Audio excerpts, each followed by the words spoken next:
La clasificación de empresa se realiza de acuerdo a diferentes criterios, los cuales hacen más fácil realizar comparaciones entre ellas, ya sea por sus diferentes resultados, la manera en que se gestionan, su actividad económica y su tamaño, entre otras. Si bien hay diferentes criterios o parámetros para realizar esta clasificación, en este caso vamos a ver 5 maneras de hacerlo.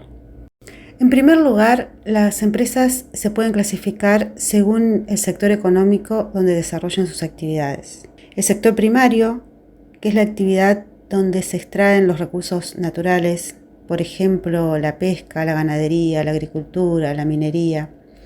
El sector secundario, que se refiere a las actividades industriales, o sea, a la elaboración y producción de productos a partir de insumos o materias primas. Y también la actividad de la construcción se encuentra dentro del sector secundario. Dentro del sector terciario se encuentra la distribución de bienes y servicios, o sea, todo lo que es el comercio y la prestación de servicios en general. Y también se ha agregado en el último tiempo el sector cuaternario, que incluye todo lo que tiene que ver con la industria del conocimiento, o sea, todo lo que tiene que ver con las nuevas tecnologías digitales, por ejemplo. Con respecto a la clasificación de las empresas de acuerdo a su forma jurídica, las empresas se clasifican en primer término en unipersonales o sociedades. ¿Cuáles son las empresas unipersonales? Son aquellas cuyo propietario es una sola persona física, un ser humano. En cambio, las sociedades se considera aquellas que están compuestas por 2 o más personas y que conforman lo que se denomina una sociedad o persona jurídica, con excepción de una figura que se incorporó en la última reforma al Código Civil y Comercial, que es la sociedad anónima unipersonal. O sea, solamente se puede conformar una sociedad unipersonal siempre y cuando ésta adquiera la forma de sociedad anónima. En nuestro país, las sociedades están tipificadas de acuerdo a diferentes tipos, como su nombre lo indica. Esto quiere decir que si yo quiero conformar una sociedad en Argentina, debo adaptarme a esas formas establecidas por la ley. ¿Cuáles son esas formas jurídicas? Son la sociedad colectiva, la sociedad en comandita simple, la sociedad de capital e industria, la SRL, que sería la sociedad de responsabilidad limitada, la sociedad anónima con participación estatal mayoritaria y la sociedad en comandita por acciones. Como pueden ver, este tipo de sociedades se clasifican en 3 grandes grupos, de acuerdo a la importancia que se le da a ciertos aspectos en la conformación y en la vida de esta sociedad. Por ejemplo, las sociedades de personas hacen hincapié en la responsabilidad que tienen las personas que conforman esta sociedad. Por ejemplo, suelen tener una responsabilidad solidaria, subsidiaria e ilimitada con respecto a la vida jurídica de la misma. Y también su capital está dividido en partes, que se denominan partes de interés, que son los aportes que hacen cada socio cuando se constituye la sociedad. Luego están las sociedades intermedias, cuya responsabilidad es limitada, y en este grupo solamente se encuentran las sociedades de responsabilidad limitada, que tienen algunos requisitos para poder constituirse. Su capital está constituido en cuotas sociales, que son los aportes de cada socio, que tienen un valor determinado, cuyo valor tiene que ser múltiplo de 10, y a su vez no puede estar conformada por más de 50 socios. Y por último, tenemos las sociedades de capital, cuyo capital está dividido en acciones. De acuerdo a la cantidad de acciones que tenga cada socio, va a influir en la toma de decisiones y también en las ganancias que cada uno reciba. Estas sociedades de capital, como ya dijimos, son la sociedad anónima con participación estatal mayoritaria y la sociedad en comandita por acciones. Por supuesto que también existe otra sociedad, que es la sociedad cooperativa, que está regulada por una ley especial para ellas. Según su tamaño, las empresas se pueden clasificar, en principio, en pequeñas, medianas y grandes.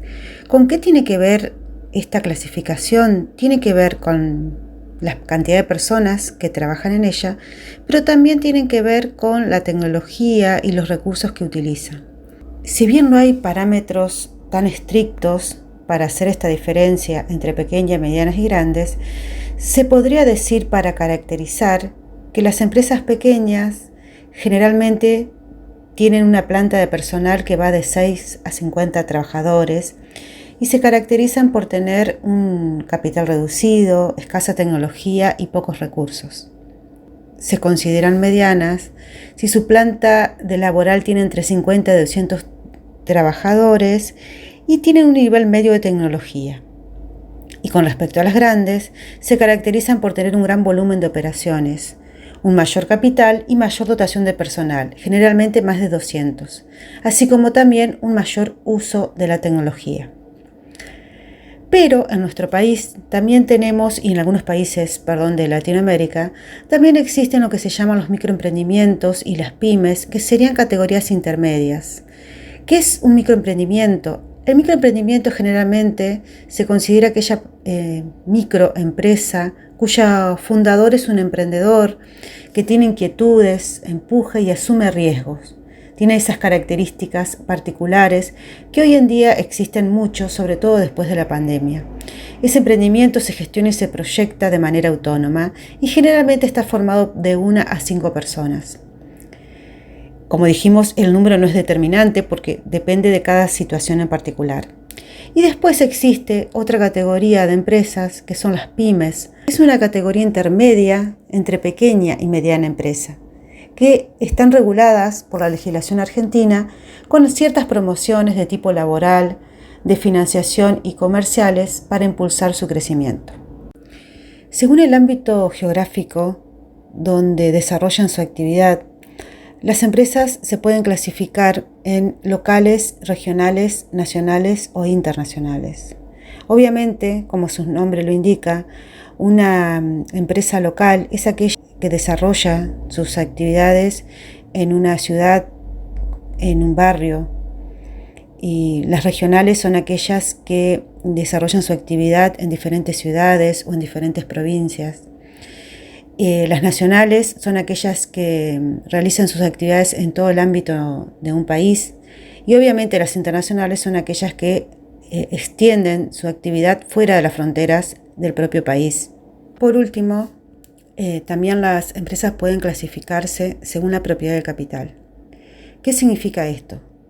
Es quién invierte en el capital de la empresa, de dónde viene o se origina ese capital. En el caso de las empresas privadas, el aporte de capital lo realizan particulares. En el caso de las empresas públicas, el aporte de capital lo realiza el Estado. Y en el caso de las empresas mixtas, el aporte de capital es realizado parte por particulares y parte por el Estado. Estos son solamente algunos tipos de clasificación de las empresas. Obviamente, pueden existir otro tipo de clasificaciones utilizando otros parámetros, pero considero que estas son las más importantes y las más utilizadas.